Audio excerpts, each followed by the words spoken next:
નમસ્કાર મિત્રો, સ્વાગત છે તમારું અમારી યુટ્યુબ ચેનલમાં। અત્યારના સૌથી મોટા અને અગત્યના સમાચારમાં વાત કરીશું। રખડેલ ભાઈએ સગા મોટા ભાઈને રહેસી નાખ્યો। અમરેલીમાં બે ભાઈઓ વચ્ચે સામાન્ય બાબતે મારામારી થઈ હતી, જેમાં મોટા ભાઈએ તેના નાના ભાઈને કામ ધંધો કરવાનું કહેતા તે ઉશ્કેરાઈ ગયો હતો અને તેના ભાઈ સાથે ઝઘડો કરીને મારઝૂડ કરવા લાગ્યો હતો, જેમાં નાના ભાઈએ તેના મોટા ભાઈને છરીના ઘા મારીને મોતને ઘાટ ઉતારી દીધો છે, જેથી ઘરના લોકોએ બૂમાબૂમ કરતા તે નાસી છૂટ્યો હતો। પોલીસે હાલ આરોપી સામે હત્યાનો ગુનો નોંધીને આગળની કાર્યવાહી હાથ ધરી છે। મિત્રો, અન્ય મહત્વના સમાચારની વાત કરીએ તો બાળકોના ભવિષ્ય સાથે ચેડા કરનાર શિક્ષકો ઉપર થશે તવાઈ।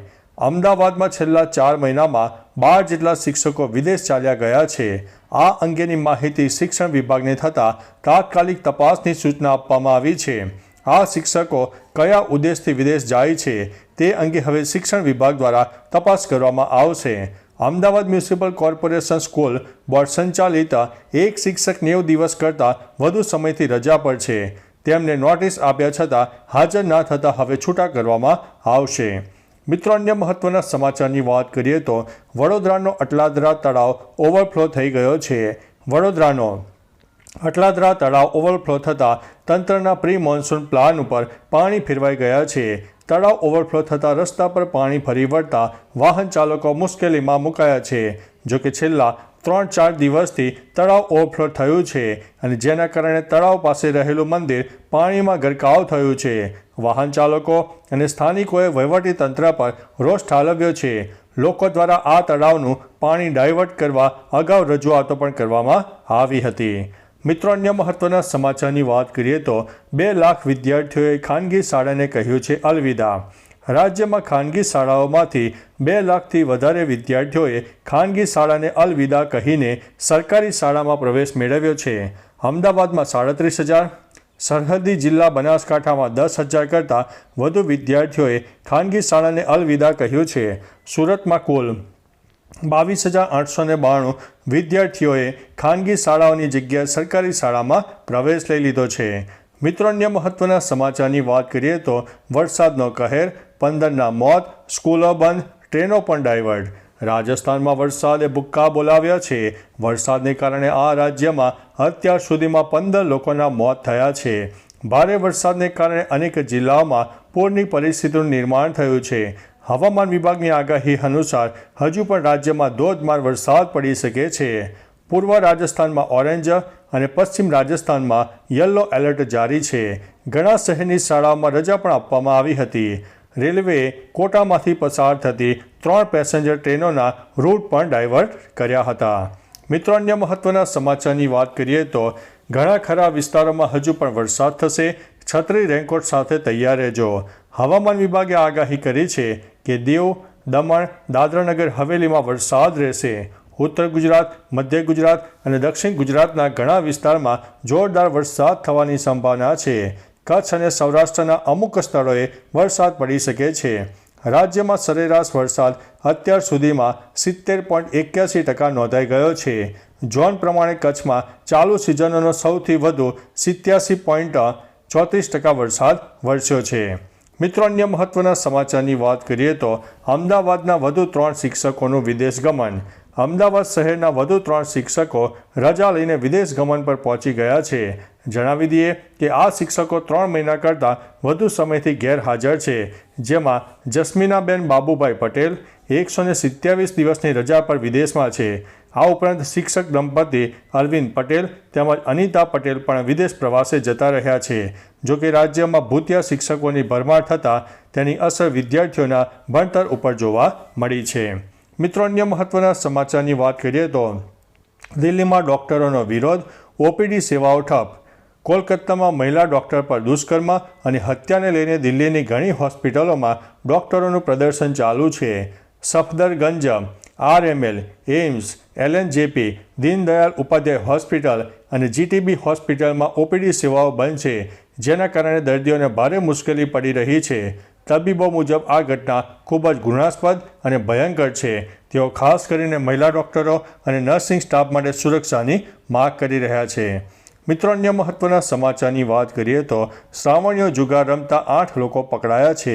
મહેસાણા જિલ્લામાં શ્રાવણ માસ શરૂ થતાં જ શહેરી અને ગ્રામ્ય વિસ્તારોમાં દિવસ અને રાત શ્રાવણીયો જુગાર રમવાનો ક્રેઝ વધ્યો છે.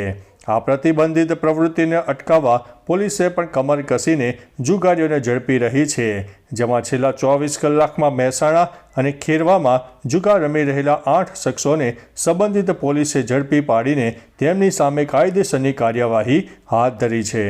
મિત્રો, અન્ય મહત્વના સમાચારની વાત કરીએ તો આ લાગણી પ્રેરણા આપનારી છે તેવું પીએમ મોદીએ જણાવ્યું છે. જમ્મુ કાશ્મીરમાં તિરંગા યાત્રા કાઢવામાં આવી હતી, જેમાં મોટી સંખ્યામાં લોકોએ ભાગ લીધો હતો. દરમિયાન હાથમાં તિરંગો પકડીને વિજય વિશ્વ તિરંગા પ્યારા, ઝંડા ઊંચા રહે હમારાના નારા લગાવ્યા હતા. રેલીનો ફોટો શેર કરતા પીએમ મોદીએ એક્સ ઉપર લખ્યું છે કે તિરંગા યાત્રાને લઈને જમ્મુ કાશ્મીરના લોકોની આ લાગણી દરેકને પ્રેરણા આપનારી છે.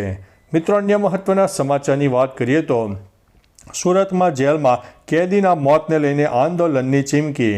સુરતમાં હીરાની ફેક્ટરીમાં કામ કરતા યુવાનને ચોરીના ગુનામાં ધરપકડ કરવામાં આવી હતી. આ કેદીને લાજપોરની જેલમાં રાખવામાં આવ્યો હતો, જે દરમિયાન યુવાનોનું મોત થતાં પરિવારજનોએ મૃતદેહને નહીં સ્વીકારીને ન્યાય આપવાની માગણી કરી છે.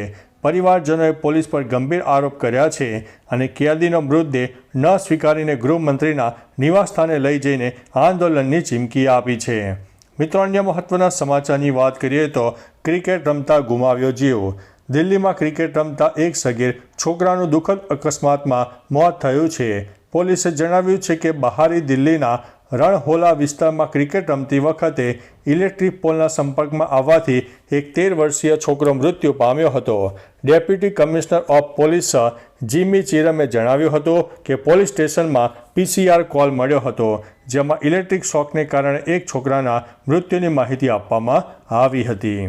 મિત્રો, અન્ય મહત્વના સમાચારની વાત કરીએ તો લોકલ ટ્રેનમાં પિસ્તોલ સાથે મોડલને ઝડપી પાડવામાં આવ્યો છે. મુંબઈની લોકલ ટ્રેનમાં ઇટાલિયન પિસ્તોલ લઈને જવા બદલ બોરીવલી રેલવે સ્ટેશન પરથી એક બિહારી મોડલની ધરપકડ કરાઈ છે. પ્રાપ્ત માહિતી અનુસાર પોલીસે ગયા શુક્રવારે મુંબઈના બોરીવલી રેલવે સ્ટેશન પરથી અભયકુમાર અને ઉમેશકુમાર ચૌરસિયાની ટ્રેનમાં ઇટાલિયન બનાવટની પિસ્તોલ લઈ જવા બદલ ધરપકડ કરી છે. આરોપીએ પૂછપરછ દરમિયાન પોલીસને જણાવ્યું કે તેણે આ બંદૂક સ્ટેટસ સિમ્બોલ તરીકે ખરીદી હતી. મિત્રો, અન્ય મહત્વના સમાચારની વાત કરીએ તો એન્જિન ફેલ થતા એરક્રાફ્ટ ક્રેશ. બપોરે 1 વાગ્યાની આસપાસ મધ્યપ્રદેશના ગુનામાં વિમાન ક્રેશ થતાં 2 પાયલટ ઘાયલ થયા હોવાનું સામે આવ્યું છે. વિમાનને પરીક્ષણ માટે ઉડાવતા લગભગ 40 મિનિટ બાદ તે ક્રેશ થઈ ગયું હતું. આ ઘટનામાં કેપ્ટન વી ચંદ્ર ઠાકોર અને પાયલોટ નાગેશ કુમાર ઘાયલ થયા હતા. પ્રાપ્ત માહિતી મુજબ એન્જિન ફેલ થવાને કારણે આ અકસ્માત થયો હતો. આ બંને પાયલટ હૈદરાબાદના રહેવાસી હોવાનું કહેવાય છે. જોકે સદનસીબે કોઈ જાનહાનિ થઈ નથી. મિત્રો, અન્ય મહત્વના સમાચારની વાત કરીએ તો પીએમની દાઢી સાથે રમતી છોકરીનો વિડીયો વાયરલ થઈ રહ્યો છે. પીએમ નરેન્દ્રભાઈ મોદીને બાળકો પ્રત્યે વિશેષ લગાવ છે અને આવું ઘણી વખત જોવા મળ્યું છે. આવું જ દ્રશ્ય તેમની તાજેતરની વાયનાડ મુલાકાત દરમિયાન જોવા મળ્યું હતું. પીએમ મોદી શનિવારે વાયનાડની મુલાકાતે હતા, જ્યાં ભૂસ્ખલન અને અન્ય કુદરતી આફતને કારણે 200થી વધુ લોકોના મોત થયા હતા. આ દરમિયાન પીએમ મોદી રાહત શિબિર પહોંચ્યા, જ્યાં એક બાળકીએ પીએમને ખૂબ જ વહાલ કર્યું હતું. તો ચાલો મિત્રો, ફરીથી દેશ અને દુનિયાના સુપરફાસ્ટ સમાચાર લઈને મળતા રહીશો.